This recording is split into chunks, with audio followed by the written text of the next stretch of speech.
Senzo Mchunu was at Madlanga today, and let me tell you, things immediately got heated. See what I did there?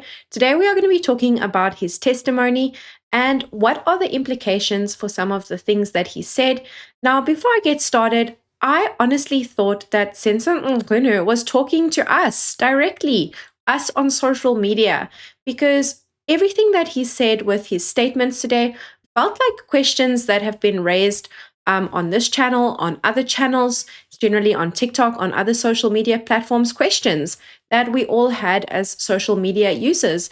And this just shows us the power of social media in order to get transparency. And one thing that was dispelled was the earbuds. So the earbuds that he has been wearing in his ears, they are a hearing device that is provided by the Madlanga Commission. They have checked it, they have verified it, and we even saw someone come in and basically wire it on him.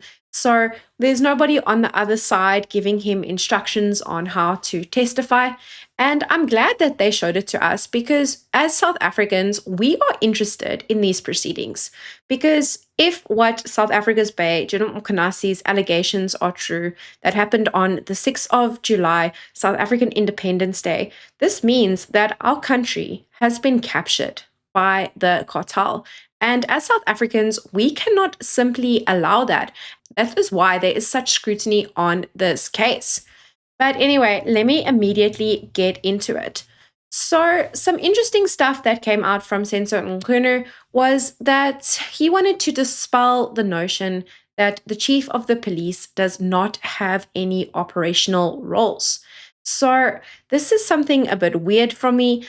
When General Mkhonaisi explained things and when about the hierarchy of the police, remember, we all thought this was boring. They went into a considerable amount of time explaining this.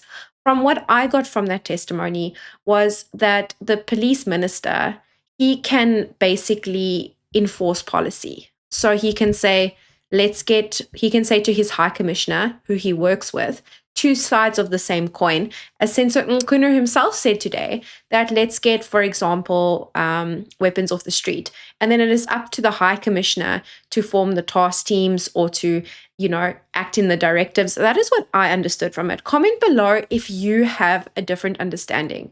Because from what he said today and yesterday have contradicted greatly. Now, I've been accused of being very biased towards him. I do think that I've given him a fair shot. And I'm just pointing out contradictions in his own statements. I've done it with everyone on this channel. And for example, let's speak with what he started off with his testimony 2 days ago. He said that he is not involved in arrests. He didn't know what Shadrack Sabir was up to. That had nothing to do with him because he didn't even know what the PKTT was doing. And now all of a sudden he came in front of the commission and he said, well, you know what? There is some sort of operational roles in italics. He works with the national commissioner within the constitution.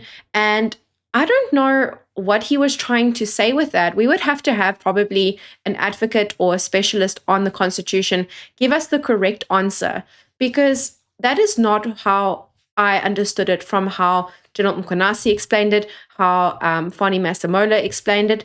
But anyway, comment below what you thought about that.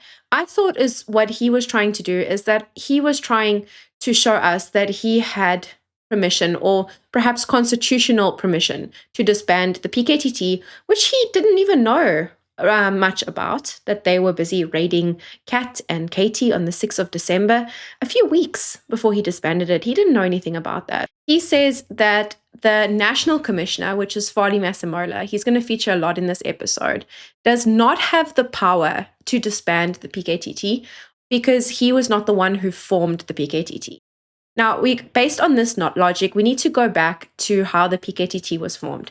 The PKTT was formed in 2018 by Cyril Ramaphosa establishing a commission, an interministerial commission. This interministerial commission had people from all sorts of departments on it, and it was chaired by then Police Minister Bheki Cele.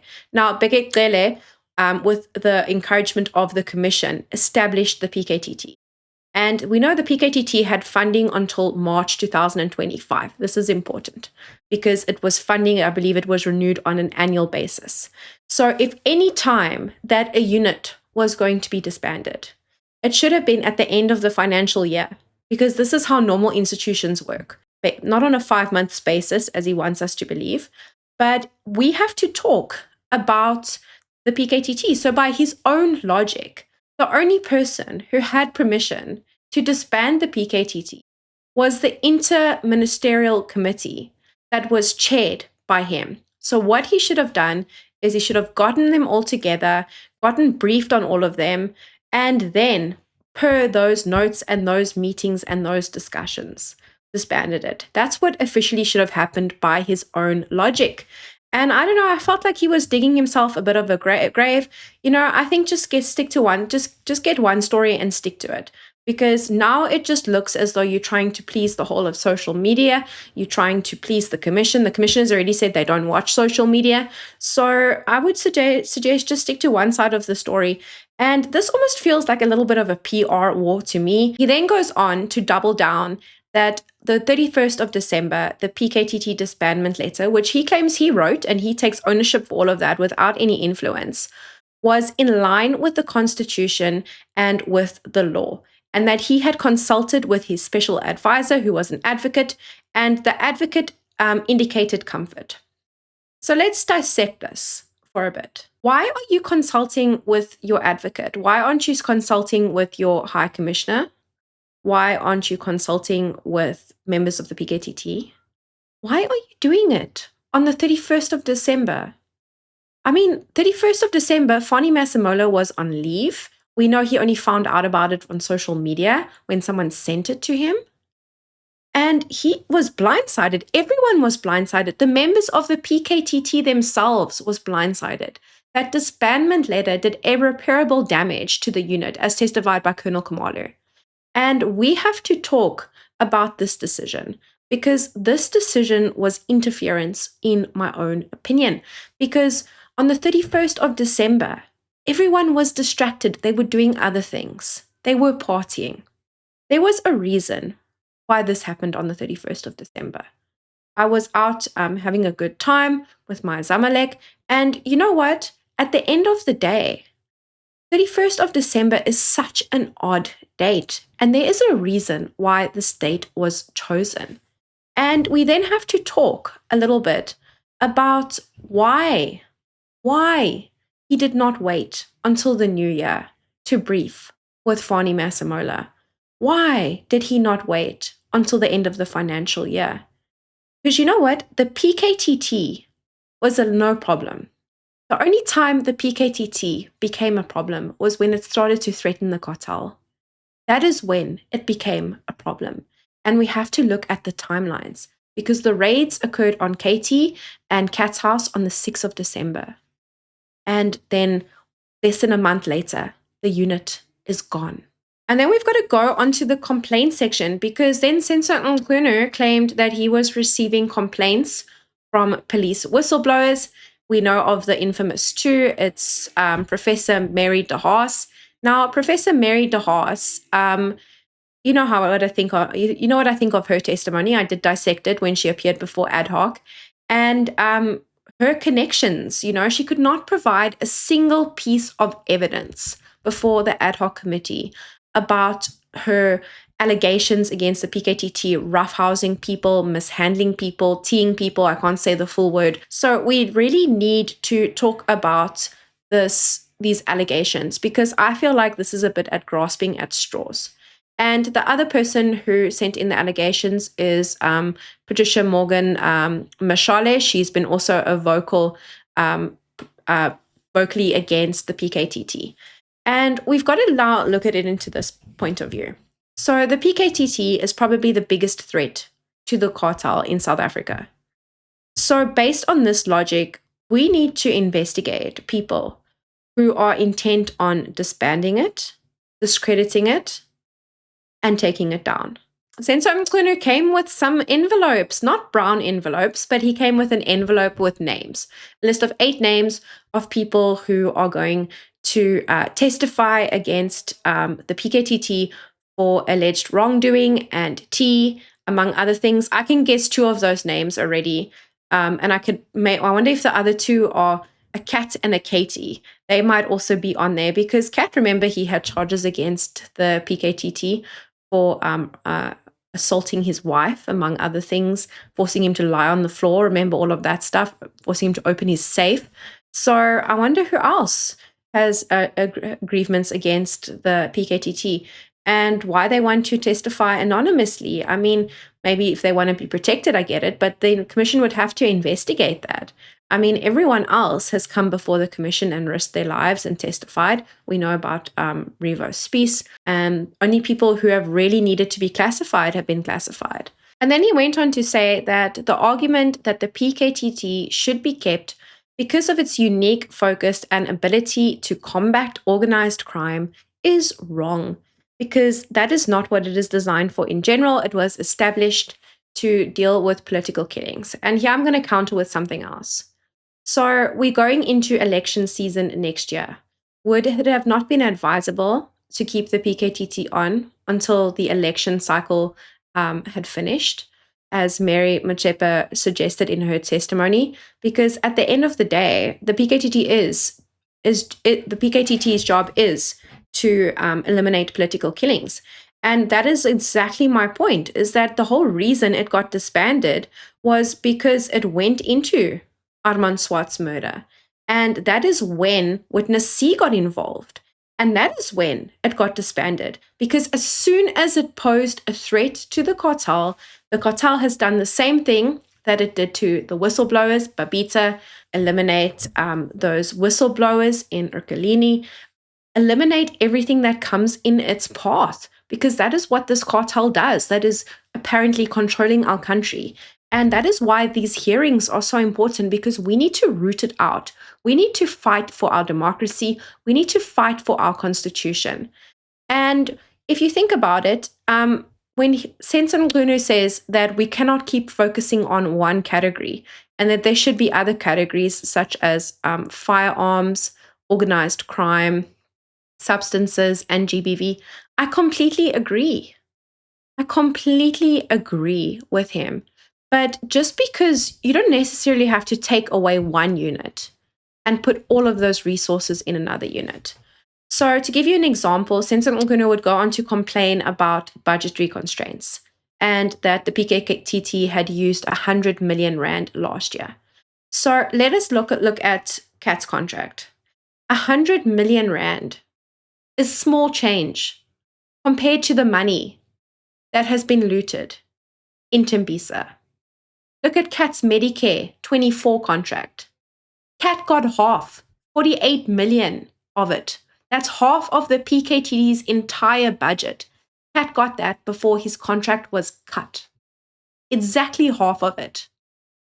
This is small change compared to what is being looted.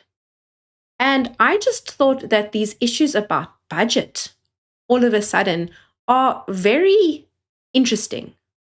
This is the first time I've heard ministers care about budget. I mean, that's what Senzo Mchunu wants us to believe.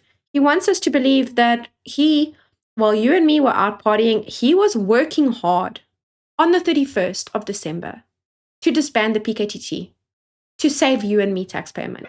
And it's just not flying. It is just not flying. And then we got statistics. I love myself some good statistics. I am a scientist. I'm a trained scientist. I have a master's degree in biochemistry cum laude, and I love myself some good statistics. I wish he had put it in a graph, though. We were always taught, how to present data more aesthetically pleasing, and we learned that political killings are very low compared to normal killings, and I agree. But what is getting lost here is how a political killing is enacted, because this has been also discussed over and over again, that you need to catch the spotter, the getaway driver, the hitman, the person who get the guns. It's a whole network, the person who organized the hit.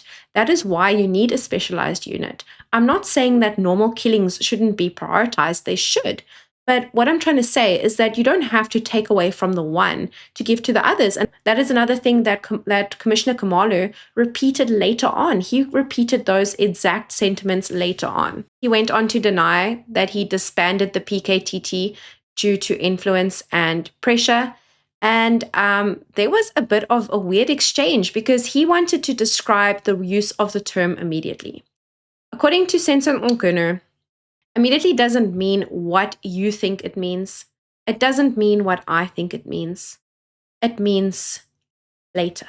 But before we get there, I just want to read out what the Oxford Dictionary says the word immediately means. Immediately has two definitions, according to the Oxford Dictionary: at once, instantly, or without intervening time or space. But Senzo Mchunu, now this is a very educated man. He was a teacher before he joined the ANC.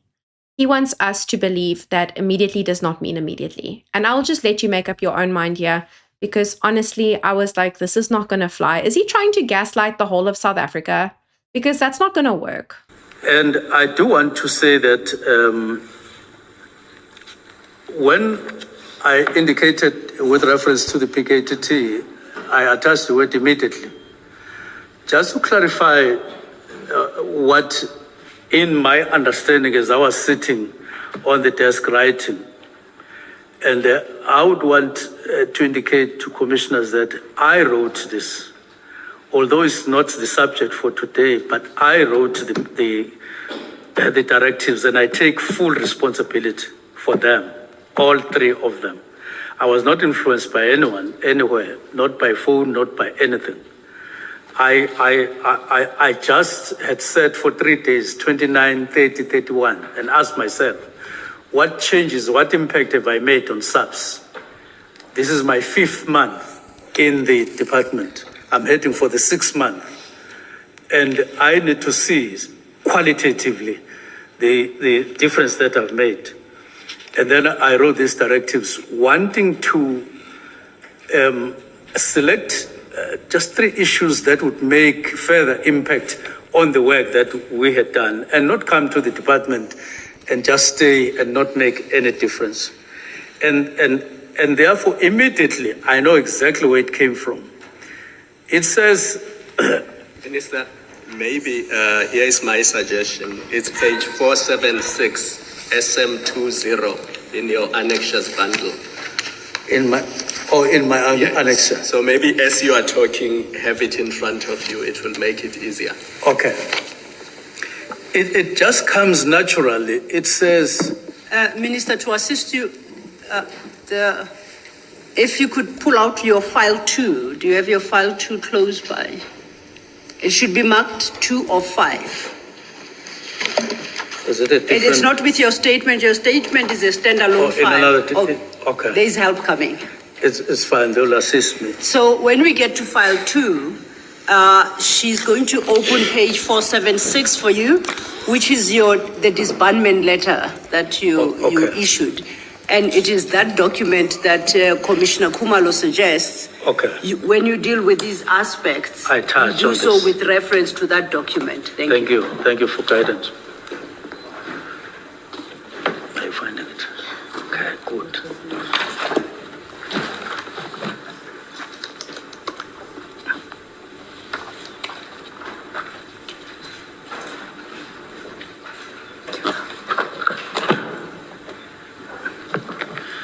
Yes, thank you.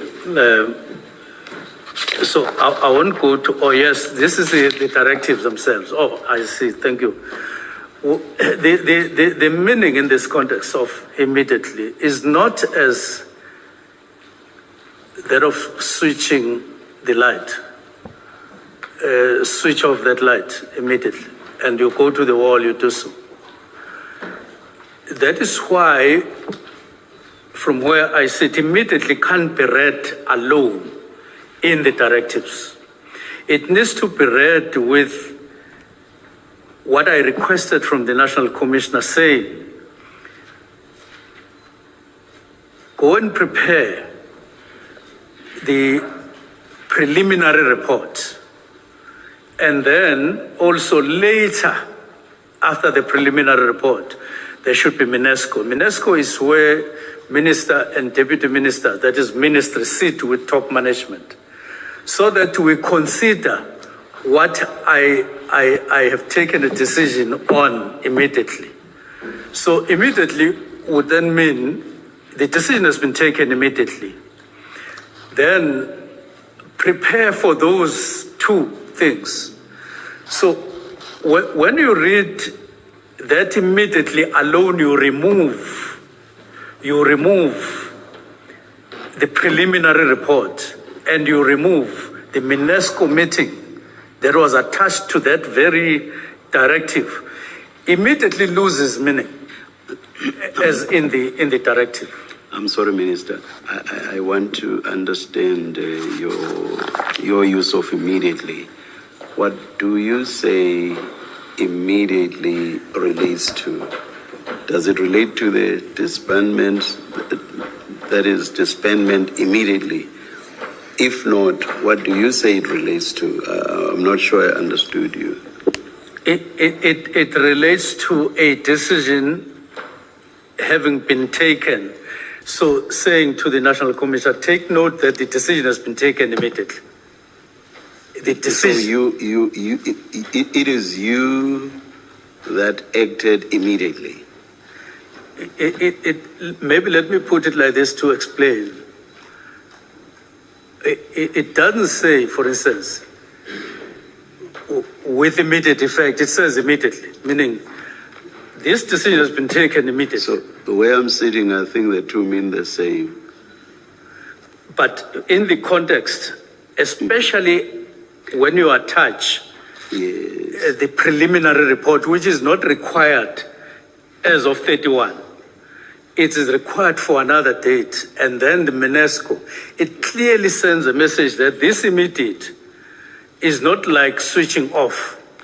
It's not like whoever is driving. Minister, when I studied or was taught English in my younger days, they would say an adverb. What does it do? It modifies a verb, I think, and an adjective qualifies a noun. That's the grammar I was taught. So your immediately is an adverb. So which verb in your sentence does it modify or does it relate to? That's where I want to be sure of what exactly you mean. Because as the sentence stands, it follows immediately after the verb disestablished. And ordinarily, I would read that to mean that you want the task team disestablished immediately. So the immediately relates to disestablished. So that's what must happen immediately. Now, then the questioning started, and the commissioners weren't even putting on the heat. They weren't even turning up the heat like they were doing with Julius Mkhonasi. And what we learned is that he was caught out pretty fast. When asked about the budget for other task teams, he had no idea. He had no idea if the PKTT was more or under budget other task teams, which shows you what an attack he had on the PKTT. He was gunning for this unit. And when also asked, why is this the first and only task team that he disbanded, Mchunu discusses the impact and the budget. And again, Madlanga asks him when he thought of disbanding the PKTT when it first struck him. He said it was around the 29th of December during his reflection period. Now, earlier in the day, he discussed, this is in direct contrast to earlier in the day, when he was asked about, for example, he said that he was contemplating with his advisor for a while before he decided that he was going to disband the PKTT, because we know he only contacted his legal advisor on the day that he disbanded the unit. And when asked, was this the only time you contacted him or discussed it? He said, no, he had been discussing it for a while. So for a while apparently means from the previous day. Now, I mean, the whole definition of for a while and immediately is just completely warped, according to Senzo Mchunu. He is trying to change the English language to fit in with his narrative. When Justice Madlanga asked Senzo Mchunu who the best person was, that person that was working close with him, that Senzo Mchunu admitted that he had a close working relationship with, who was the best person to brief him on the disbandment of the PKTT? Senzo Mchunu did not want to answer that question. I'm just going to play it because Justice Madlanga did brilliantly. 31 December 2024. In the sense that When you are the minister, I'm talking about when you are the minister, let's forget about the work study.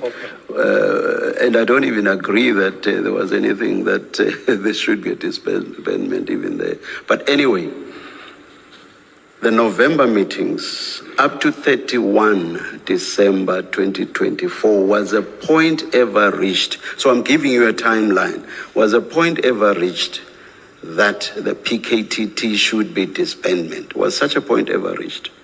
no, it was not. That point was never reached, except in context of what we were You see discussing. why I'm asking you this question? Because you keep going back to the November meetings. That is why I want a categorical answer from you, whether a point was ever reached that the PKTT should be disbanded. So your answer is that no such point was ever reached. No such point was ever reached directly, as you ask. Well, thank you. Now, my next point. You have a very good working relationship. I'm using your exact words. With the National Commissioner Minister, who do you think was best placed to brief you? That is, to brief you on whether or not the PKTT should be disbanded. Now, that Bear in mind that you have a very good working relationship with the National Commissioner of Police, our entire police service, the South African Police Service. You have a very good working relationship with the person who heads it. Who do you think was best placed to brief you on whether the PKTT should be disbanded? it would be, I would be informed by discussions. I would be informed by conclusions on those discussions, not necessarily to say, come and brief me on the disbandment, but if I needed a briefing. But I took it that the discussions that we had by that time informed all of us that that is the imperative that we are getting to. Looking at organizational structures, looking at where we were going, somebody needed to take a decision, and I took the decision at the end of the year. Minister, I'm not sure that answers my question. I want a clear indication on a particular warm body or particular warm bodies. And I try to assist you by making a specific reference to the person that heads the police, of which you are the minister. I'm asking for a warm body, or warm bodies, that were best placed to advise / brief you on whether the PKTT should be disbanded. Or does the long explanation you give suggest that as you sit there, you take the view that there is not a single person that you thought would be best placed to brief you on whether the PKTT, a task team of the South African Police Service that the National Commissioner heads, should brief you? Are you saying, as you sit there, there is no such person? You were entitled to just take the decision without at all being briefed by a particular person that should have been best placed to brief you? Commissioner, So the question is two-pronged, as it were. I've not dropped the first part, which is, who do you think was best placed to brief you? And then there's the second prong, which is, as you sit there, are you suggesting that there's no such person?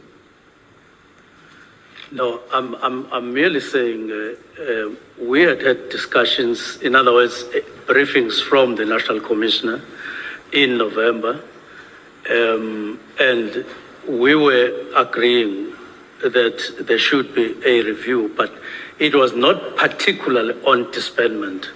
And if there would have been identification of the need for a briefing before, it would have been. Again, Minister, I'm asking about a person that would have been best placed. I'm not asking you about what was done or what was not done. Who is the person, who is the functionary that would have been best placed to brief you? That's a very simple question, Minister, please.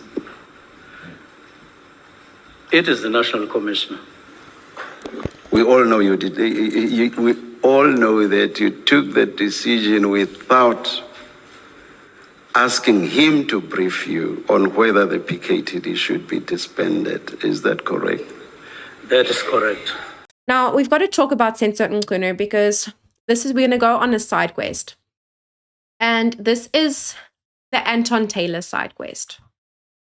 Now, Anton Taylor is an influencer on TikTok.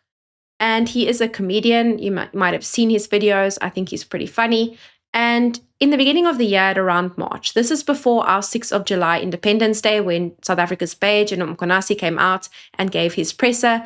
So in around March, Anton Taylor made a TikTok.